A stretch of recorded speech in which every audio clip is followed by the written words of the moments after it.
Why people don't heal despite trying. Here is what limits your healing potential.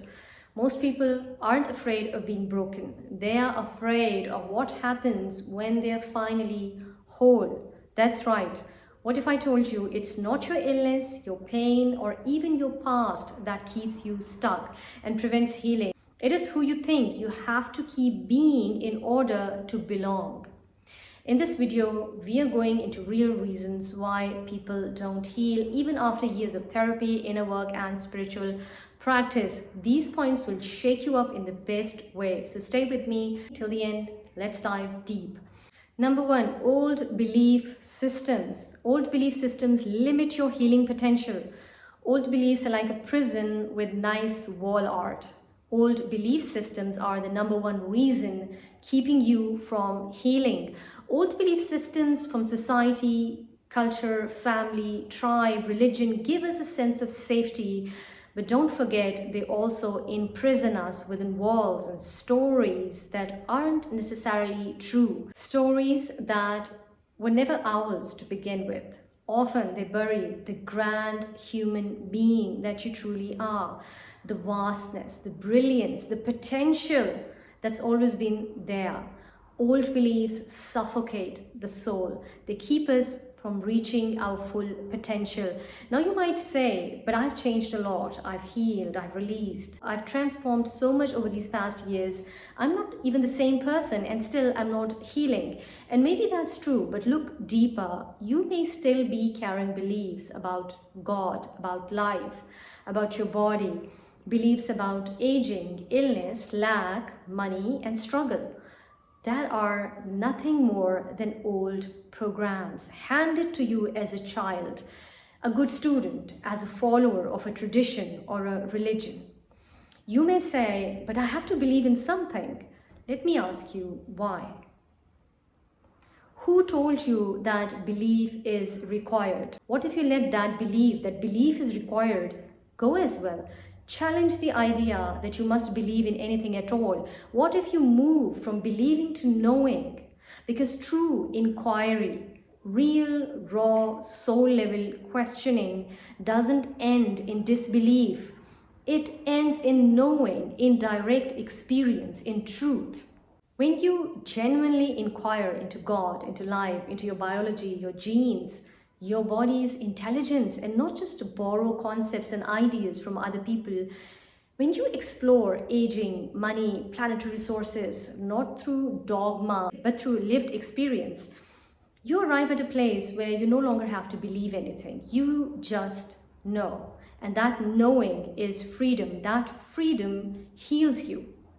We have all heard that beliefs shape reality, but what most don't realize is your beliefs also shape your biology.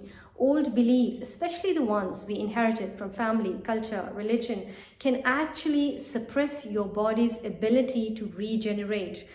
We say, I've healed so much, and maybe we have, but look closely. We are still carrying invisible programs. Beliefs like, I have to struggle to grow or to make money, or God is punishing and judging me, or this is just how the body ages. I just have to come to terms with my illness. These aren't just ideas, they are coded instructions the body follows until we consciously uninstall them. And here is the wild part. Many of us are afraid to let go of these beliefs because they gave us an identity, safety, a tribe to belong to. But that same tribe, the same social structure that once protected us, now keeps us boxed in, replaying roles we have outgrown. Real healing starts when we stop needing to believe in something and instead start directly knowing. And how do we know? We know when we experiment and inquire with an open mind. Ask yourself, do I believe this because I know it's true or because I was told that I should? Number two, mass consciousness is a seductive trap that keeps you from healing. Let's get real. Most of us are entangled in this giant invisible web. It's called mass consciousness. It is the collective frequency of fear, doubt, resistance, greed, longing, guilt, and shame. It is what the media plays on. It is what our timelines reinforce. And most of the time, we don't even realize we are plugged into it.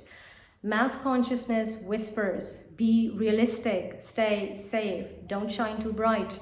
And we nod along, shrinking ourselves bit by bit. At some level, you know that you can heal yourself, but you find yourself held back by mass consciousness. That's a dualistic energy. It keeps you swinging between light and dark, pain and pleasure, joy and sorrow. Mass consciousness is fear, resistance, longing, unworthiness. And like a sticky web, it keeps pulling you down. You try to break free. I know that you've tried, but you find yourself falling back again and again and again. And now maybe you are starting to doubt if what I'm saying is even possible, if healing is really possible. Yes, yes, and yes. Even though mass consciousness is like gravity, it keeps you from soaring, but you can break free. It might take conviction. It might mean making a different choice every single day, but it is possible. You can learn to live in this reality, but not be ruled by its limitations, its rules and its laws. So healing is about choosing a different point of reference, a different point of focus, choosing love over fear every single day. Is it easy? Maybe not. Is it possible? Yes. That's where our true power begins. Is it worth it? Absolutely. Number 3, fear of our power keeps us from healing. What if I said we fear our power more than our pain? Here is the part most people won't admit. We are not actually afraid of failing. We are terrified of our potential. What happens when we really step into our power? When we live fully from our intuition, our genius, our inner guidance, it's overwhelming, because when you accept your power, you also accept full responsibility. For some of us, that's a burden to carry. There is no one left to blame, no old story to hide behind. And for many of us, that is more uncomfortable than any pain we have felt. So we stay small. We stay in healing mode forever. Why? Because it's safer to be almost ready than to be truly free. But let's be honest, you already have access to healing. You are just afraid of what happens when you actually heal. What if your pain isn't the problem anymore? What if your power is? The kind of disruption that your power is going to cause in your life? What happens when you finally say no to the people you have been betraying yourself for? What happens when you declare your boundaries? When you finally say, I'll not be the victim anymore? What happens when you truly decide to live for yourself, to step into your authenticity, to honor your joy? That's scary, right? Because now you are 100% responsible, because now there might be backlash and you have to face it. So ask yourself honestly, am I truly ready to heal? Or will I keep playing along with everyone else just to stay safe and be accepted? Number 4, we forgot how to imagine, and it's making us sick. You see, we have been trained to be logical, efficient, productive, to hustle, to grind, to compete. Do you know what gets left behind in that system? Imagination, creation, joy. We stopped daydreaming, we stopped playing, and it's killing us mentally, emotionally, even physically. Here is the science. When we don't activate the creative centers of the brain, the parts linked to visioning, intuition, and heart-based emotions, we literally downregulate key healing genes.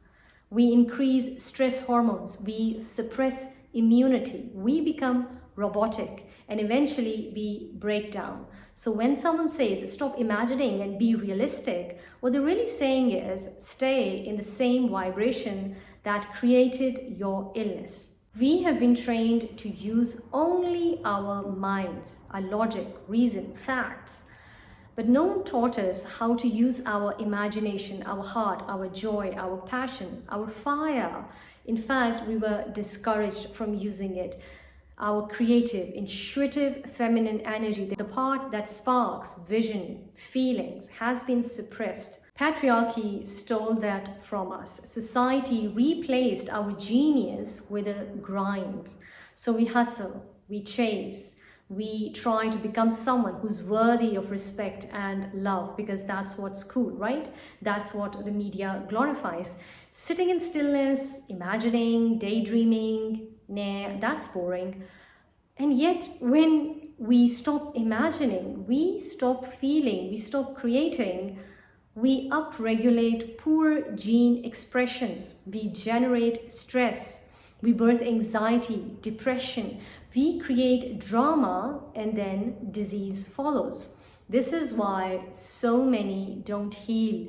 They stare at their lab report, obsessed with diagnosis and prognosis, but they forget the truth. You were never meant to heal through logic alone. You were meant to awaken your creative intelligence, to feel your way back to wholeness. So use your imagination, fire up your joy. This isn't extra, this is essential. Number 5, our identifications keep us from healing. We cling to our stories and we call it processing. Let's be real. We all have stories, things that happened to us, things we did. We have got wounds all over. We have got traumas. We have got patterns to break. But at some point, those stories stop serving healing and they start serving our identity. Some people love their story. That story gives them meaning. That suffering validates their trauma and they carry it like a badge of honor, dragging it along year after year. They say things like, I can't ignore my reality. My trauma made me who I am today. Okay, but here is a fine line between acknowledging your wounds and getting trapped inside of them. Between meeting your shadows and setting up a camp in the past. We have convinced ourselves that constantly revisiting the pain is part of the healing process. We stay stuck in releasing and healing phase, but at some point we have to stop. We have felt it, we have honored that experience, but now it's time to let that go. And if I'm being blunt, just get over it. Not because your pain isn't real, but because you are more than your pain. You are more than that story. Healing is not about hanging on to pain with prettier language. It's about releasing the need to be the person who suffered. It's about saying, that happened, and I no longer need to carry it into my future. We can honor the story without becoming it. We can remember it without reliving it. We can let it go, not because it wasn't real, but because we are done letting it define us. So why don't we heal? Not because we are broken or incapable of healing, not because healing isn't possible, but because we are still holding on to beliefs, to fear, to false identity, to false safety. And the moment we shift to, I'm ready to remember who I truly am, that's the moment the body, the mind, and the soul begin to respond. And if you're ready to rise out of the loops and step into real power, stay tuned for more healing and transformational content. Thank you for watching. Stay tuned for more.